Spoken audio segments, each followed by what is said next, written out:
The next technique I teach is striking the kick. Some of you probably know this technique is thrusting salute.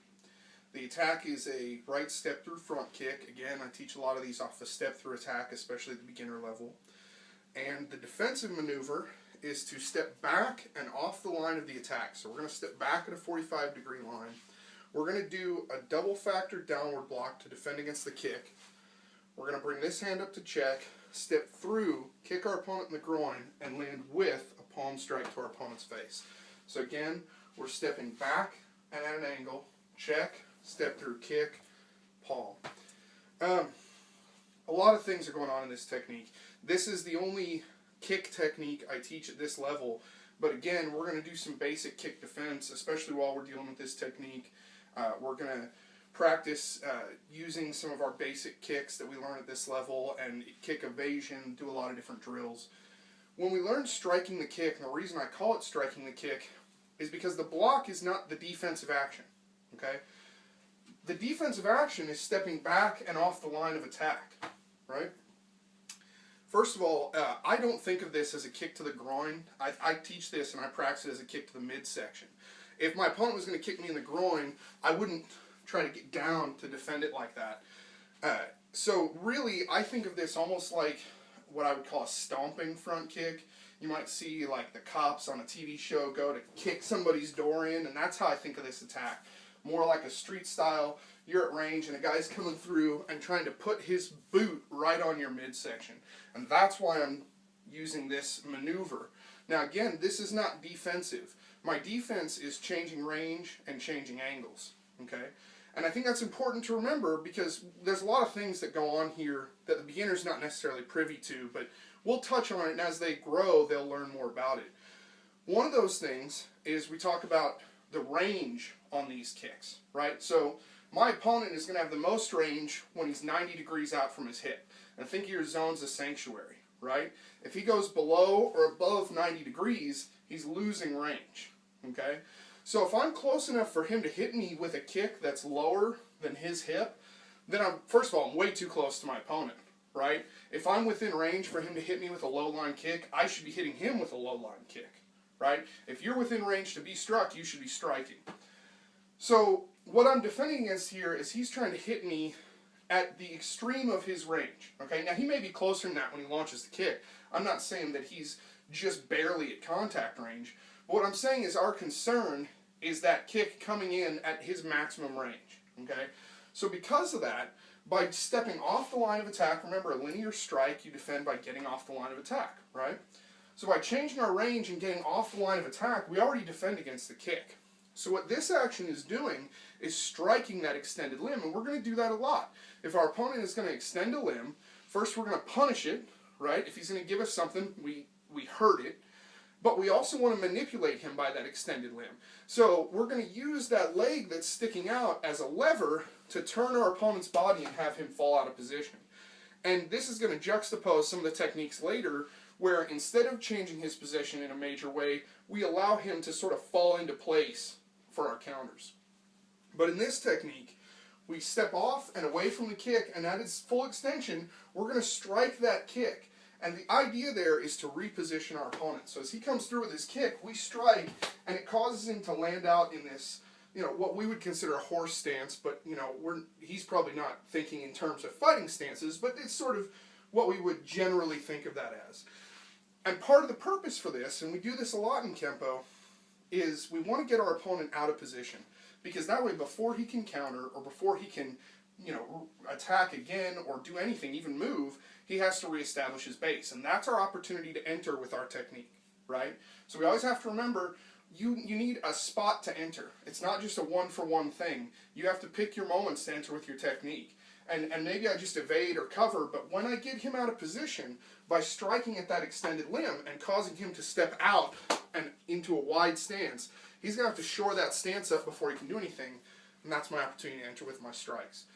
So as he comes through with his kick, I step back and off the line of the attack, and I strike the limb, strike it right out of the air, right? And that's going to turn his body. So as he lands from that, I bring this check up because I've just knocked him off his base, right? So there's two things. One, he may be coming in with hand counters. He may have intended to do that all along, right? He may have attacked with the foot specifically with the intention of following up with his hands, but he might also topple, right? If I get him out of position, if he's thinking, because again, mentally, in his mind, he thought he was going to hit me, right? Well, that didn't happen. So the next logical thing is he's going to land forward. It kicks an exaggerated step, right? So when he kicks, in his mind, he's thinking he's going to land there. But instead, he lands way over here. Now, that can cause him to fall into me.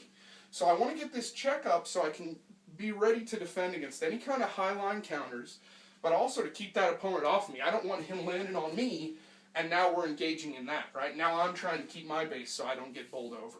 So as the kick comes in, I'm back, I defend, I get this hand up right away for whatever's there, whether it's my opponent, whether it's a follow-up strike. And I did chamber this hand. The reason is because I'm chambering it for that big strike as I come through. I'm just going to blast him right in the face. Again, you know, is that overly traditional? It's just like everything else. There's a time and a place. The whole reason I'm entering on this attack is because I've just bought myself a chance to enter. And remember, I'm going to throw that kick at him, and I have a hand there. If I need a quick jab, boom, I've got one. Obviously, I can bring this hand up very quickly if I need to. So the kick comes in, block, my hand comes up to just to occupy a zone. Whatever's coming in, whether I need to parry, defend, cover, push him off, whatever. And I'm going to come through with this front kick and hit my opponent, right? Now, as I land forward from that, I'm going to give him that palm strike to the face. And we do this a lot. We're going to counter with the same technique he attacked us with, right? He attacked us with a front kick. And the reason we teach front kick defense at this level is, again, we're talking about basic self-defense. This is a beginner technique. What are the most common attacks, kicking attacks you're going to see on the street? I'd say there's a couple. I mean, you could make an argument for like a shin kick. You could make an argument for a knee strike. But if we're talking about full-range kicks, it's going to be a front kick or a back kick, right? And that's just simple, straight line attacks, right? So as he comes in, we strike his leg away, and we return with that same basic technique, front kick, right? Now, could this be, we teach it, I usually teach it to the bladder. I don't teach a lot of groin strikes. Most of the strikes that I was originally taught to the groin, I teach to the bladder instead, for a variety of reasons. At the end of the day, what it boils down to is I can still get the same manipulation. I can still cause a huge amount of pain. Obviously, I can adjust down if I want to, but I feel more comfortable and confident getting a penetrating strike to the bladder than I do to the groin. So as he comes through and strikes, I defend, check, strike, and then boom, I'm landing forward with that. And I'm going to bring my whole body through. And this is really a step through strike, right? This is what we were talking about in the previous video. So the kick comes in, I'm off the line, and we'll just drill that. Just, you know, again, I talked about drilling kick evasion. Strikes are coming in, get offline, right? Change your range, get away. You don't have to defend every kick, but you want to get out of the way. That's basic kick defense 101 in the way I teach kenpo. You defend kicks by getting out of the way, right? And I'll say this a lot. I'll say, if I just chop my leg off, I'm a big guy. My leg might weigh 50, 60 pounds. If I just chopped that leg off and just swung it at you like a big piece of meat, you wouldn't want to defend that. You wouldn't want to get hit by that. You'd want to get out of the way, right? So that's the idea we're going to use. So he comes in, we get out of the way. We hit that leg, right? Now, what if we don't hit the leg? Well, we're going to cover all that as we move forward. There's a lot of different things that we can do. And we'll use some deflecting techniques, and we'll move into that kick, and we'll move up the circle, and we'll catch the kick. We'll do a lot of things. But at this level, what am I really teaching them? Get out of the way, strike the extended limb, simple, linear power strikes right into my opponent's center line, right? So we've done a little bit of like forward and back. Now we're adding in some of that angle movement. But this is still a really simple technique. And we're going to use this as the basis for teaching some of our other techniques when we get to techniques where we're doing the same basic defense behind the leg, or we're doing inside defense. There's a lot of different places we can go with it. But at this level, again, this is their first kick defense. We use a basic strike, we use a basic defense. Get offline, attack the limb, and then just come right into the center line with simple linear strikes. Nothing fancy at this level, right?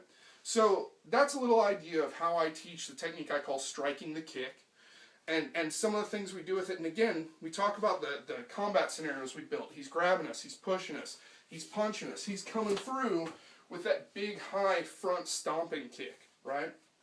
And we're just going to get out of the way of that. And we're going to practice that too, man. We're going to practice pushing, attacking, using that. Again, we always practice the attacks. Every single attack has to be practiced, not only so that we can get the best out of our self-defense training, so that we can make sure that when we're doing these techniques on the body, we have real attacks to defend against, but also because those are techniques too. Those are weapons too. Is there a time when I want to use that stomping front kick? Sure. There's lots of scenarios wherein that might be the appropriate technique to use. So we want to make sure that we can use that attack. It doesn't do us any good to learn these fantastic defenses against wimpy attacks, right? So we got to make sure the attacks are strong. So it comes in, we're backing off the line, and come right through it into the face. And again, at later levels, it's everything, right? It's knee strikes, it's elbows, it's claws, it's all those manipulations. For the beginner student, the first time they learn it, backing off the line, check, center line strikes. So that's striking the kick. If you guys have any questions, let me know.